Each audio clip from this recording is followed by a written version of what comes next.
não tem nada de novo no caos. Então eu que decido qual é a dinâmica que vai governar o meu dia. Se eu olhar para a terra, eu vou achar que está tudo mal. Se eu olhar para os céus, eu vou me lembrar que Deus continua sendo bom.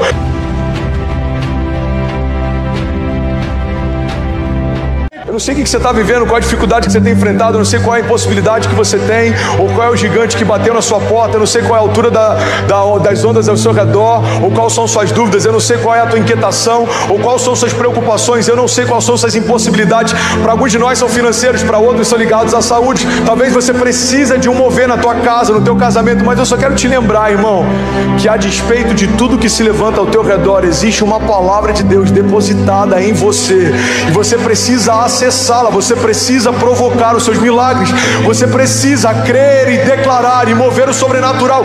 A palavra da fé é a dinâmica pela qual Deus criou tudo que existe. Irmão, muita gente está desistindo, não é porque tem falta de fé, é porque tem falta de memória. Se você lembrar de onde o Senhor já te tirou, dos livramentos que Ele já te deu, dos milagres que Ele já gerou, quem lembra do que Deus fez no passado, não tem dúvidas, Deus vai fazer uma vez mais. Por que Jesus não volta sem as marcas? Porque as nossas marcas são que nos dão autoridade para ministrar sobre quem está enfermo. As nossas cicatrizes não são motivo de vergonha, pelo contrário, elas são um memorial da fé. Cicatrizes ferem a nossa estética, mas apontam para o nosso milagre. Essa geração tem muitos registros, mas ainda carrega poucas marcas. A gente aprendeu a registrar através de posts e stories, mas os registros depois de 24 horas passam. As marcas geradas no tempo da batalha é o que vai sustentar você quando novos gigantes tentarem te parar. Para você sentir medo caminhando com Deus, você vai precisar esquecer de quem Ele é. É impossível caminhar com Deus sabendo quem Deus é e ainda assim sentir medo.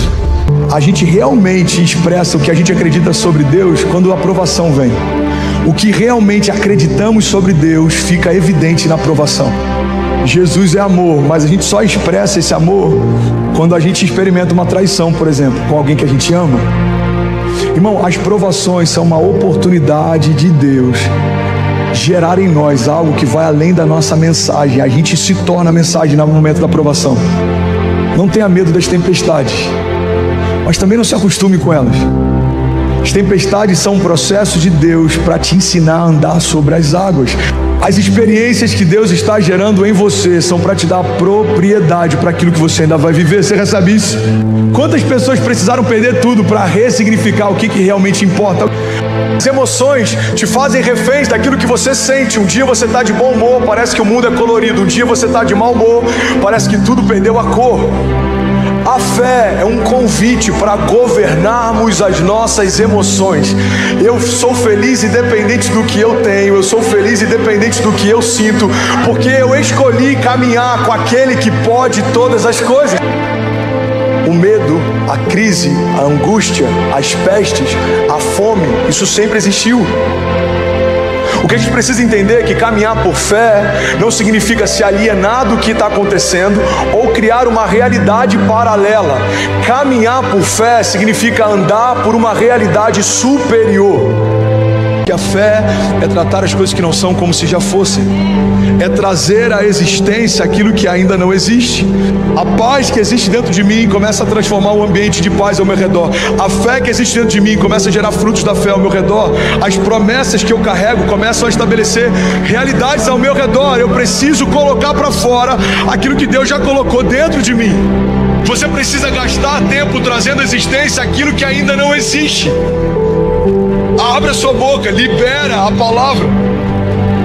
Tem milagres que a gente ainda não viveu por conta de declarações que a gente ainda não fez. Todo final de ano eu declaro sobre o ano seguinte: 2022 já é o melhor ano da minha vida, 2023 já é o melhor ano da minha vida. Por quê, irmão? Porque cada novo ano, cada nova estação é como uma terra que está só aguardando uma palavra de comando. Cara, isso é tão poderoso. A palavra da fé criou tudo que existe. Começa a enxergar o que você precisa, porque onde tem visão tem provisão. Deus falou: eu não parei de fazer, você que parou de sonhar. Irmão, você quer viver o novo? Você precisa sonhar com o novo. Você precisa aprender a enxergar o novo. Você precisa desejar mais do que todas as coisas o novo. Tem muita gente gastando tempo olhando para aquilo que não quer viver. Você precisa gastar tempo olhando para aquilo que você quer viver. Para de olhar para onde você saiu e começa a olhar para onde Deus quer levar você. Deus está fazendo coisas novas. Tem gente que está falando mais o Covid, mas durante a pandemia, mais o plano Collor, irmão. Existe um novo ano, um novo calendário, um novo tempo, uma nova estação. E Deus pode fazer em 6 meses tudo aquilo que talvez você perdeu em 4 anos, em 10 anos. Deus pode mudar em alguns minutos a nossa história. O novo se manifesta em meio às piores estações da nossa história.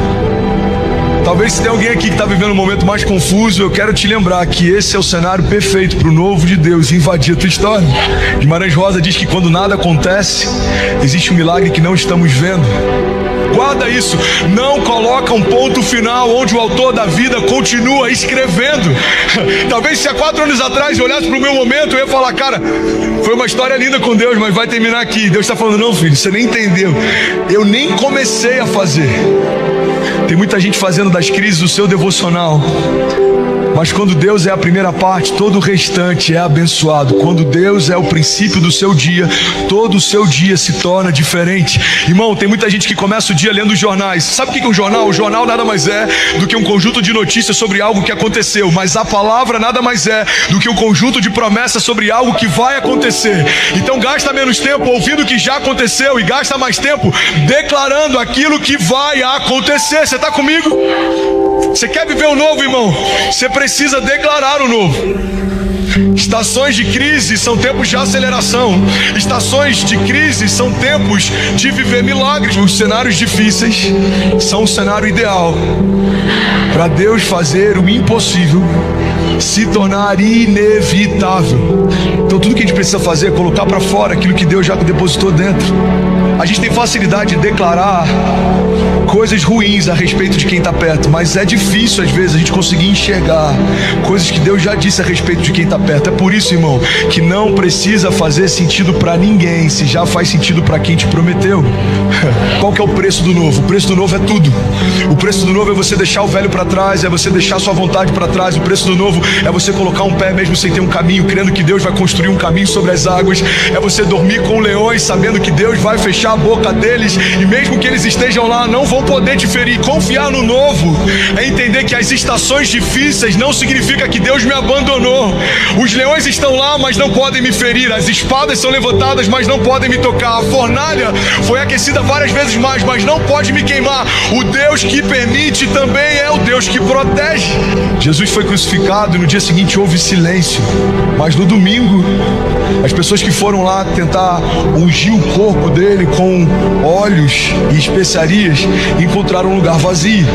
Enquanto procuravam o mestre lá, a Bíblia diz que anjos perguntaram então para aquelas mulheres: por que procuram entre os mortos aquele que vive? Você tem noção? Na noite anterior, choro. O novo de Deus, ele surge em meio às nossas tempestades. O novo de Deus surge em meio aos nossos períodos mais difíceis. Mesmo quando nada faz sentido, mesmo que tudo se levante, mesmo que algumas coisas pareçam não se encaixar, eu declaro o novo de Deus tomando forma diante dos seus olhos. Se não é como Jesus te disse que seria, ainda não é o final da sua história. Os processos forjam o nosso caráter. Os processos separam meninos de homens. Tempos difíceis geram homens fortes. Homens fortes criam tempos fáceis. Tempos fáceis geram homens fracos. Homens fracos geram tempos difíceis. É esse momento, eu gosto muito de usar esse termo, é esse momento que separa meninos de homens. É nesse momento que alguns ficam esperneando, perguntando por que comigo, e outros se posicionam perguntando o que eu preciso entender nesse tempo. Talvez você está perguntando: Deus, por que eu passei por tanta coisa? Porque eu quero quebrar um ciclo na tua história. Porque eu quero que o teu filho olhe para você e veja ousadia em você, veja autoridade em você. Você pega a história de José e a gente quer viver o governo de José, mas nem todo mundo está disposto a viver o cativeiro de José. José foi humilhado, ele foi esquecido, ele foi rejeitado, até que um dia se cumpriu uma palavra profética que Deus havia liberado anos antes. Irmão, tem muita gente querendo viver os sonhos de José, mas está desistindo no primeiro momento em que alguém diz para você: não vai acontecer. Irmão, os irmãos de José disseram para ele: não vai acontecer. Os anos de cativeiro disseram para ele: não vai acontecer. Os anos de esquecimento disseram para ele: não vai acontecer. Mas existia uma palavra dentro dele dizendo: eu não me esqueci de você. Entenda que todo problema é a matéria-prima para um novo milagre. Os problemas não são o problema. O problema é a falta de fé. O problema é a nossa circunstância. O que eu quero te lembrar é que, independente da tua circunstância, seja ela na área financeira, familiar, seja na tua jornada de fé, seja qualquer gigante que tenha se levantado, eles não são diferentes dos gigantes que já se levantaram no passado. Jesus não esperou o cenário propício para governar. Jesus não esperou que o Império de Roma ou que qualquer contexto político cessasse. Jesus não esperou que coisas fossem facilitadas. Irmão, guarda isso. O problema é que tem muita gente esperando o cenário favorável, quando na verdade o favor que você carrega é que vai mudar os cenários que você vive. Você está esperando cenários favoráveis, mas na verdade os cenários estão esperando que o teu favor mude as circunstâncias. Um homem que sabe o que carrega não depende de circunstâncias favoráveis para fluir. Não faz sentido o ventre de uma mulher virgem gerar o Filho de Deus. Não faz sentido um monte de madeira se tornar uma arca que protegeria uma família, que construiria de novo o mundo depois do caos do dilúvio. Não faz sentido um homem morto há dias, com um corpo que já fedia, voltar a viver porque um homem do lado de fora chamou ele para fora. Não faz sentido alguém andar sobre as águas. A lei da gravidade diz que isso é impossível, mas só quem gerou a gravidade pode confundi-la. Só quem gerou a matéria pode confundi-la. Talvez nós somos parte da geração mais ansiosa que já viveu. Sem dúvida alguma, os nossos gigantes desse tempo, eles são emocionais, doenças psicossomáticas, pessoas que têm problemas na mente, problemas nos sentimentos, isso tem irradiado por todo o corpo. Pessoas com síndrome de pânico, depressão. A gente está vivendo tempos difíceis, nosso caráter está sendo forjado em meio ao caos. Tem grande verdade que muitas vezes crises definem a nossa dinâmica, o nosso entusiasmo, a nossa alegria, a nossa esperança. O primeiro convite que eu quero te fazer é deixar de ser refém das circunstâncias, deixar de ser refém daquilo que é exterior. Sabe por que a gente não avança na vida? Porque a gente não consegue ser sincero com a gente mesmo. E a gente às vezes quer disfarçar as nossas limitações falando: não, comigo é não. Se nós não formos sinceros com nós mesmos e com Deus, a gente não sai nem do lugar que a gente está. A gente não avança para lugar nenhum. A gente não valoriza o que já está na mão. A gente só valoriza o que a gente ainda vai ganhar.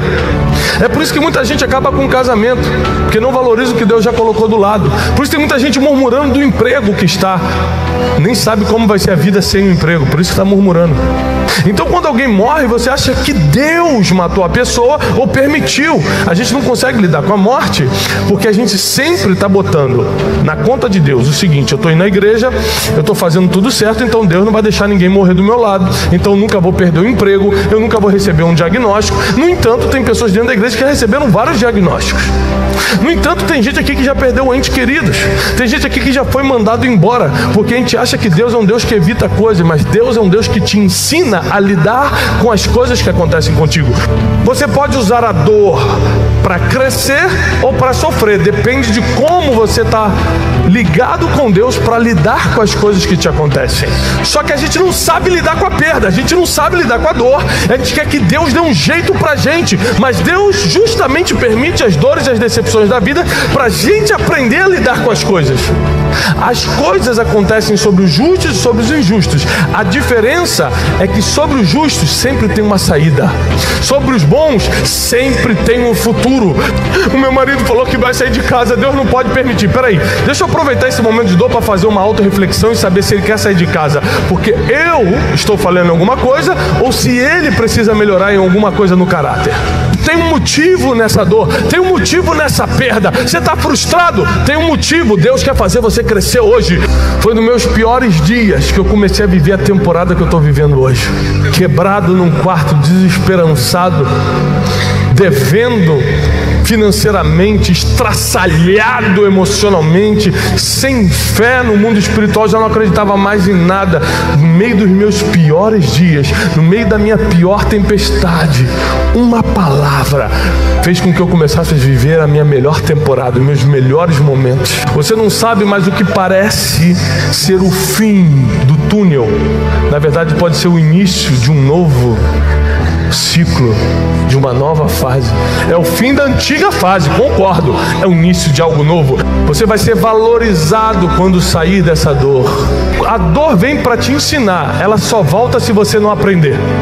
Tem gente que não aprende, que quer continuar se fazendo de vítima, quer continuar se fazendo de injustiçado. Com a dor nós aprendemos e amadurecemos para nunca mais voltar para lá.